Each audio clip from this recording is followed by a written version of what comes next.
You can watch tens of videos on YouTube. You can read hundreds on posts on LinkedIn like how to get a job in FAANG. All the learnings will come down to only 4 points which I am going to tell you in this video. So make sure you watch the video till the end. Hey guys, this is Achintya Gaumat. After analyzing at least 100 plus profile in last 3 years, I have summarized how to get a job in FAANG or any other top tier product based company into 4 crystal clear action based specific points that you can follow. So in this video, I'm going to talk about each one of them in details. So let's start the video. Before we begin, I would like to make a humble request. So please like the video. Liking helps the video to reach to more students. We are taking a target of 500 likes. Please like the video and also subscribe to the channel for those students who haven't subscribed. है ना? So please subscribe कर लेना यार.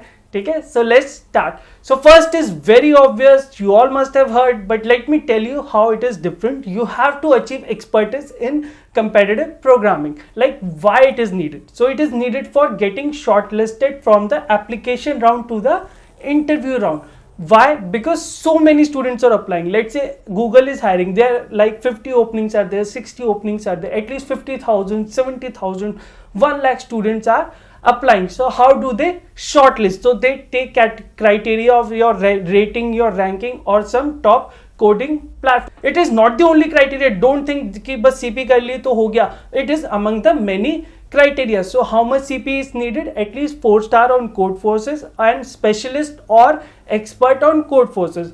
I have saw at least 95% students who got selected in Google, especially Google, had this kind of coding rating. For other companies, this criteria varies, difficulty level or expertise level varies. Also, let me add a caveat, like don't say कि CP कर ली तो इस company में हो जाएगा. Let me illustrate with an example. You know about SSB hiring for army. You know you need physical strength to get hired at army. But do you think it is the only criteria? They also look at lot of things. So you can say if you have physical strength, you can get selected, but there are other factors as well. But if you don't have physical strength, can you get selected in army? No. So this is same with CP. So if you have CP expertise, you can get selected or you can don't get selected. But if you don't have CP, you can definitely not get selected. Okay, so CP is a good thing to have, is a must skill to have, but it doesn't mean if you have CP you will get selected. So don't say अचिंत्य भैया ने कहा था CP कर लो FAANG में हो जाएगा. So it's a must have skill, but ऐसा नहीं है कि CP कर ली तो हो जाएगा. There are many other factors which will influence your hiring chances. Okay, second factor is thorough knowledge of DSA. I am separating it with CP because a lot of students get confused what is CP and what is DSA. CP is something which is needed for your shortlisting process. The interview round, you will be asked questions which will be related to DSA. It will not be that difficult as compared to the questions you must be solving in contest in code forces and code chef. So DSA will be required for clearing ground once you are shortlisted from your application process to the interview process. In this you have to solve at least 300 problems on lead code. So don't say there is any specific number. So what you have to do, you have to cover all the theory like stack, array, linked list, queue, tree, dynamic programming, greedy algorithm, binary search, sorting, searching, etc. You have to cover the whole length and breadth of the syllabus. So in order to complete that, you have to solve at least 250, 300, 350 problems. Then only whole syllabus will be covered. So that's why we are giving you a number. You have to solve this much problem. And also this doesn't mean you just go to lead code, find solution from discuss section and paste it into the solution and say कि sir मेरे 300 हो गए, अब मेरी नौकरी लगवाइए. So the main purpose here is to develop your problem solving skill. For that you can approach follow any DSA sheet which is available online. For language you have 3 options: C++, Java, Python. All 3 language are okay. No company prefer any language की C++ को priority ज़्यादा है, Java, Python. They don't care.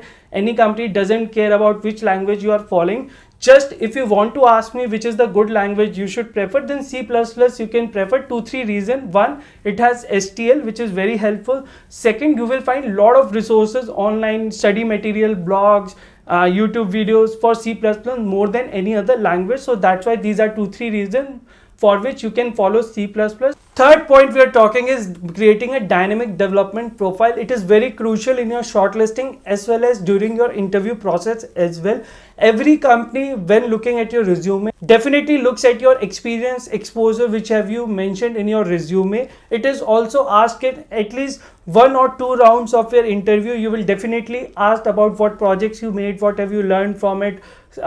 Interview might open your, if you have like posted a website in your resume, they might open in your interview itself and ask you questions directly. So make sure you have decent profile. So how to do that? You can pick any skill: web, Android, data science, or web3, blockchain, whichever skill you want to work. There is no preference in the interviewers or company's mind. How you make a good profile? You can either make projects, you can contribute to open source, you can participate in GSOC or so many competitions happening in open source like Hacktoberfest, etc. You can participate in that. There are many contests. You can also participate in hackathons, many contests happening like Smart India hackathons. They're like college-wise, fest-wise, IIT campus, NITs.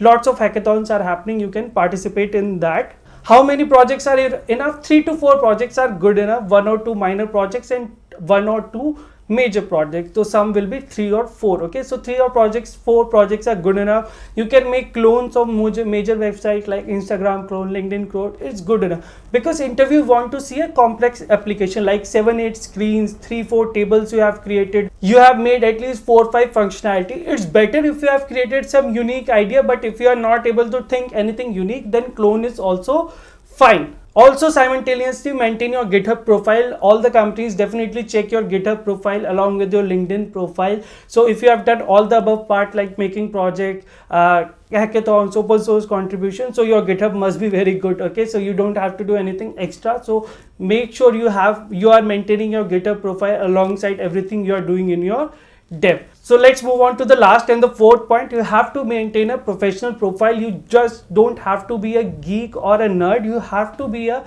very professional person. You should look from you like you are a good software developer, you are a person, dynamic person, a 360-degree person. And this is a very famous line, like don't be a minimum guy, right? It's a famous quote from a web series. So don't be a minimum guy. So maintain a decent presence on LinkedIn, and it doesn't mean just creating a profile, adding your school, your college, your internship, etc. You have to be active on it, post stuff out there, post about your projects, post about your experiences, post about your learnings. Don't just post your certificates, etc. Post about your learnings from a webinar, from a workshop, etc. Make connections, connect with people who are working in these companies, Facebook, Microsoft, etc. Engage on their posts. Don't just go after the famous people like who are getting 100 comments, 200 comments, 300 comments. Go and connect with people who are getting 10 comments, 15 comments. They will reply you, they will take you more seriously, right? And DM them, send them personal message, show them your project. Sir ki bhai is project pe kaam kar raha hu, give me some feedback, how can I improve it, suggest me some project ideas, suggest me some tool stack like this. There are lots of JavaScript frameworks, which should I choose? Should I go for Vue.js? Should I go for Next.js? Which framework will be better? Please help me. So they will, okay, so slowly build trust. Make them interested to mentor you, right? So once you establish the trust, then ask them to refer you. Ask them to refer you to in the company they are working. So referral is very easy for them, so they can easily refer you. Okay, so once you establish trust, ask them to refer you or ask them to review a resume, your profile, ask them to give insights into you. So sending just request to somebody on LinkedIn is not okay. You have to make the person believe that this student is a very good student, very hardworking, I must help him. Once that person believes that, so aisa hi nahi hoga, it will not happen that that person can help you in his own company itself. He must be having friends who are working in different companies as well. So if you are connected from one person, so via that person you will get connected to many other companies as well. So एक connection से कई सारी company में आपको help मिल सकती है. So please look at this path as well. I hope I've given you all the information. If you have any queries in any specific thing, any specific step that I have suggested, then let me know in the comments. I will definitely take your queries. You can WhatsApp me on WhatsApp as well, or WhatsApp कहाँ करोगे? You can WhatsApp me on my WhatsApp number as